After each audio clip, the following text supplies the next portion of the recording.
A town that has suffered through 12,000 rocket attacks over the last 8 years, Sderot suddenly faces relative silence. Silence for us is the meaning that no children have to wake up in the night time and hear the red color alert and run to the bomb shelter. But it's mean for me silence. It's the difference between to have 30 Qassams every day or to have one in 4 months. The difference can be seen on the streets. Friends sitting around cafes, people walking their dogs with less fear, able to sit down mid-walk and light a cigarette.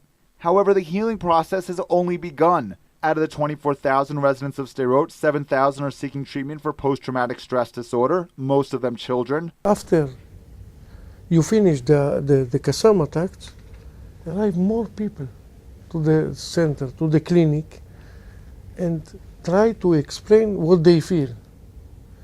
And the professional people, the psychiatrists and psychological, understand that they suffer from post-trauma stress, and they start to treat them. And this is something that we fight to convince the government that the time that the Qassam not launch and we have a little bit silence, this is the real time to treat those people.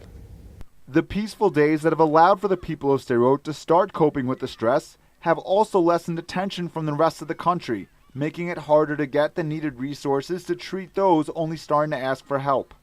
You have coming out of the woodwork thousands and thousands. I can't tell you the number of psychological patients that the trauma centers here have is just increasing by day.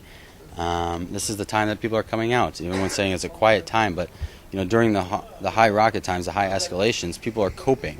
They're in their defense mechanisms, they're coping. But now this is when the treatments start for all the trauma that they've had.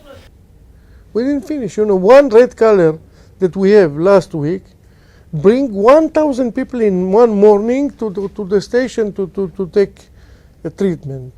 5 trauma centers have closed over the past few months, and the town is still trying to get the 3 million shekels it has requested from the government to treat all those suffering from post-traumatic stress disorder.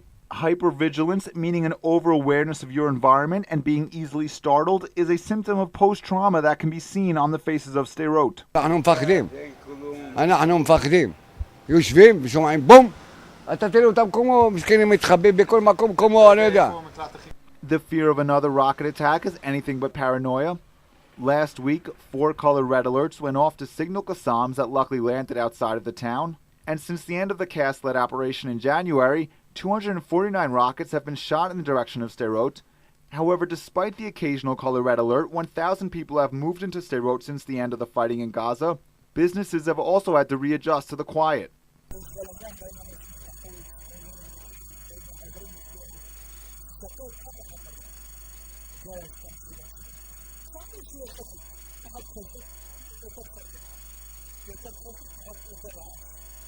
Another sign of the change of times, people are buckling their seatbelts again, no longer as worried about the delay of unbuckling during a time of danger.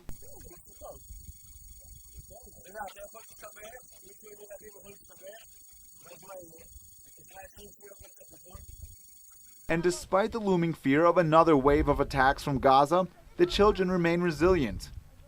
Kids can be seen playing in fields and parks. Even the bomb shelters around the parks have been decorated like giant caterpillars, blending in with the theme of the playgrounds. Right, so you have this sign here that says basically, in general, if the Tzeva Adom, the color red alarm that warns you of an incoming attack, goes off, you must go inside the bomb shelter behind the orange line. So it's not simply enough to stand here. You must go all the way inside behind the orange line. Although the children of Sderot may now feel more free to play, the caterpillar shelter still stands as a warning. Benjamin Spear reporting for the Jerusalem Post, jpost TV.